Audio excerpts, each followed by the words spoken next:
Welcome to the deep dive. Today we're tackling a really interesting question. How do you connect with the new generation on something as, well, timeless as faith? Mm-hmm.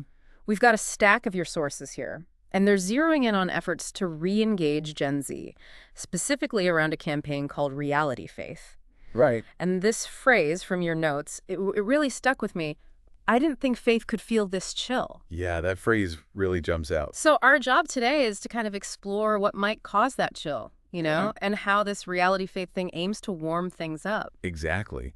And we also have this other fascinating material on the publishing history of A Course in Miracles. Which seems like a bit of a curveball, honestly. It does, initially. Yeah. But let's see if there may be some unexpected connections there as we dig in. Okay. So let's start with that phrase then. I didn't think faith could feel this chill. What could that actually mean for someone in Gen Z? Well, I think it really sets the stage. When we think about Gen Z, they've grown up in this incredibly connected world, but also often a pretty cynical one. Sure. So this chill, yeah, it could speak to a sense of maybe disillusionment with traditional institutions, perhaps. Or maybe a feeling that their own lives, their experiences, just don't line up with what they hear from, religious teachings. Absolutely.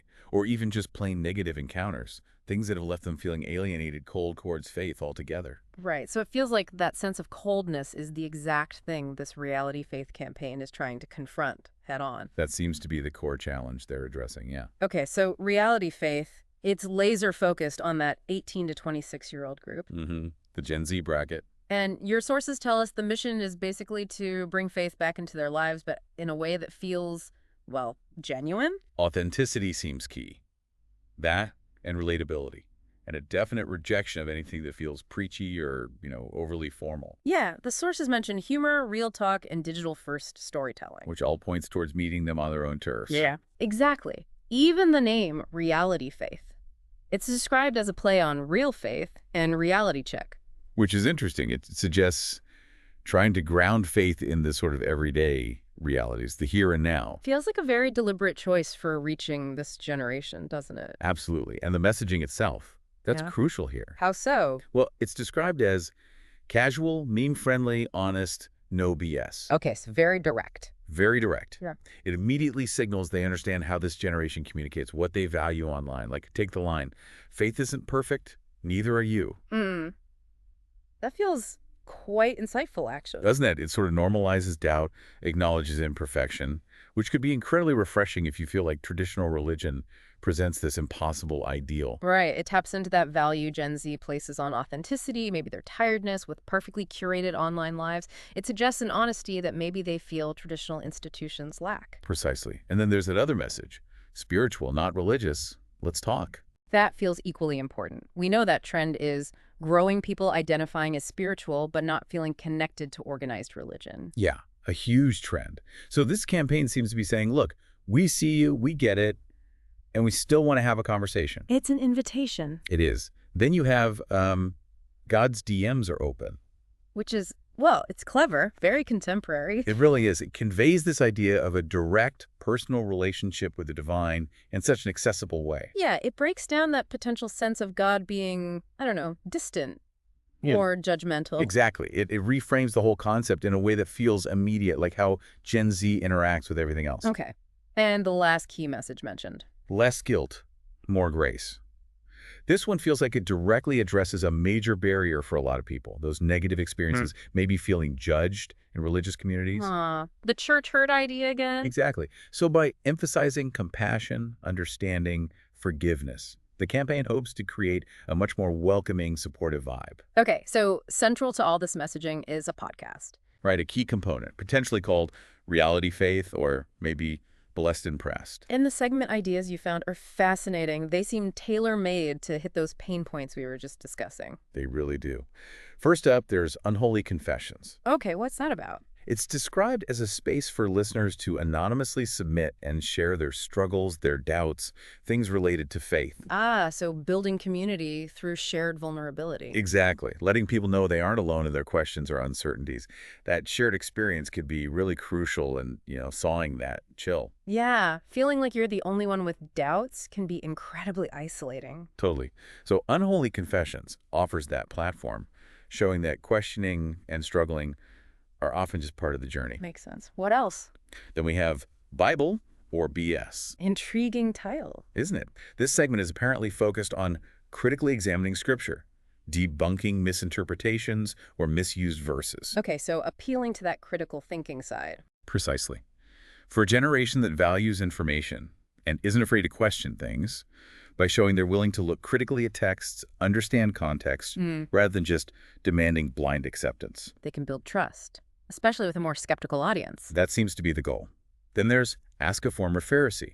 Okay, that title definitely needs unpacking. A former Pharisee. Yeah, it's described as featuring a progressive theologian who can offer contemporary, nuanced perspectives. So the former Pharisee part, it suggests someone who knows the tradition inside out, maybe. That's how I read it. Someone with deep knowledge, but also someone willing to evolve, maybe challenge rigid doctrines, offer more inclusive interpretations. That could really resonate with people who feel alienated by more conservative viewpoints, who are looking for a more complex understanding. I think so. It's potentially a way to bridge that gap between, say, historical context and modern life. Yeah. Someone who can talk about the roots, but also how things might be understood differently today. A powerful voice for those wrestling with tradition and modernity. Could be. And finally, there's a segment called Grace Fail. Grace fail. This one explores personal mistakes, shortcomings, but highlights unconditional love and forgiveness within that faith context. So bringing that less guilt, more grace message to life through real stories. Exactly. Sharing relatable stories of messing up and still being, accepted or loved, making it tangible. You can really see the thread here, can't you? How all these pieces, the messaging, the podcast segments, are intentionally designed to counteract that chill. Definitely. By embracing imperfection, being open to different spiritual paths, presenting God as approachable, focusing on grace, welcoming doubt. They're trying to create a warmer, more relevant space for Gen Z to even consider faith. Yeah, the podcast segments seem to directly target those potential sources of the chill we talked about. Yeah. Isolation, skepticism, alienation from tradition, experiences of judgment. It's a very direct, very thoughtful strategy for re-engagement. It really is. Now, okay, let's shift gears.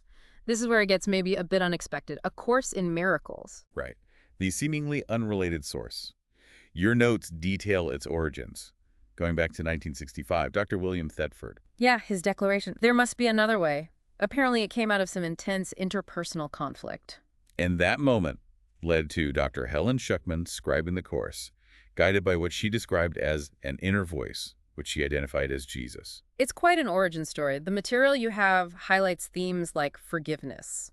Forgiveness, the correction of perception, seeing things differently, and this idea of a universal spiritual experience. And the editing process sounds like it was pretty extensive. Very. Aimed at removing the purely personal stuff, clarifying the core message for a wider audience. But they still struggled with language, right? Trying to convey these really complex, non-dualistic ideas, the sort of oneness beyond distinctions using words. Yeah, language has its limits for that kind of concept. And we also learned about the Foundation for Inner Peace being set up to publish it, and importantly, safeguard the integrity of the teachings. Okay, but then Dr. Bill Thetford comes back into the picture later in a different way. Exactly. He emerges more publicly. Yeah. Not just as a co-scribe, but as someone who really lived the course's principles. How so? What did people say about him? Well, his friend Carol Howe mentioned his innocent, loving nature, his ability to change his mind. Jack Luckett, who he lived with near the end of his life, described him transforming into this humble, modest, perfect, enlightened teacher. Wow. That's quite a transformation. It sounds like it. And then we get the 12 core teachings of A Course in Miracles, which are attributed to Dr. Thetford. So like a distillation of the big book. Kind of. They seem designed to make the Course's complex ideas more practical, more accessible, Oh. focusing on things like choosing love over fear, forgiveness, listening to that inner voice for God, remembering your true nature, moving beyond just theory. Okay. So how do we connect these dots? We've got this very modern, digital-first reality faith campaign for Gen Z. Right. And then the history and teachings of this, mid-20th century spiritual text. Where's the overlap? It's not immediately obvious. No, it isn't. But if you look closer, maybe some interesting parallels start to emerge. Like what? Well, both seem to emphasize a shift towards a more personal, more internal experience of spirituality. Does that make sense? Okay. Explain that a bit more. Reality faith, with its focus on Authenticity, real talk, relatability. It kind of echoes the very personal way the course was initially scribed before it was edited for everyone. Ah, okay. So maybe that chill Gen Z feels comes partly from faith, seeming like this external thing, all rules and dogma. Could be. And both reality faith, in its way, and these principles from Thetford's teachings, they seem to guide people towards finding spiritual understanding and acceptance within themselves. An internal locus. Okay, I see that Right. connection. And think about reality faith's encouragement of questioning things, Bible or BS, or exploring different views. Ask a former Pharisee. Yeah. Doesn't that resonate a little with the Course's emphasis on correction of perception, on looking beyond maybe rigid interpretations to find the deeper, more personal truth? Huh. Correction of perception. Yeah, okay. Seeing things in a new way. I can see a parallel there. And the strong focus on grace, moving past guilt in reality faith. Right, less guilt, more grace. That aligns pretty directly with the Course's absolute central teachings on forgiveness and releasing judgment, It doesn't it? does, yeah. Forgiveness is huge in the course, from what I understand. Absolutely central. And then, of course, you have the actual person, Dr. Thetford, Directly. involved right at the start of A Course in Miracles, this intense personal spiritual event. And then later, he's associated with distilling it into these more accessible 12 core teachings. It creates this kind of intriguing bridge, doesn't it? Across different times, different approaches to spirituality. It really does. It suggests maybe a kind of through line from that specific experience to more contemporary efforts to make faith feel relevant and, well, less chilly. Yeah. It seems like both are trying to address that fundamental human need for meaning, for connection. Definitely. But just from very different cultural moments, using different tools. Reality faith speaks Gen Z's language, uses their platforms. While the enduring interest in A Course in Miracles, and especially maybe Thetford's simpler take on it, suggests people are still searching for that more internal, compassionate spirituality. Exactly. Two sides of a similar coin, perhaps. So, as we wrap this up, what are the main takeaways from this deep dive? Well, I think first that chill of faith is clearly a real thing, a significant barrier for many in Gen Z. And that's prompting these innovative approaches like reality faith, Mhm. prioritizing authenticity, dialogue, using digital tools smartly. Right. And the campaign's use of humor, that direct, no BS language to tackle skepticism and maybe past, that's really noteworthy. And then, surprisingly, seeing these potential underlying connections, these thematic echoes, with the history and ideas of A Course in Miracles. Yeah, both pointing towards a more personal, maybe more transformative way of engaging with spirituality. Less external rules, more internal shift. Which leads to a really important question for you listening.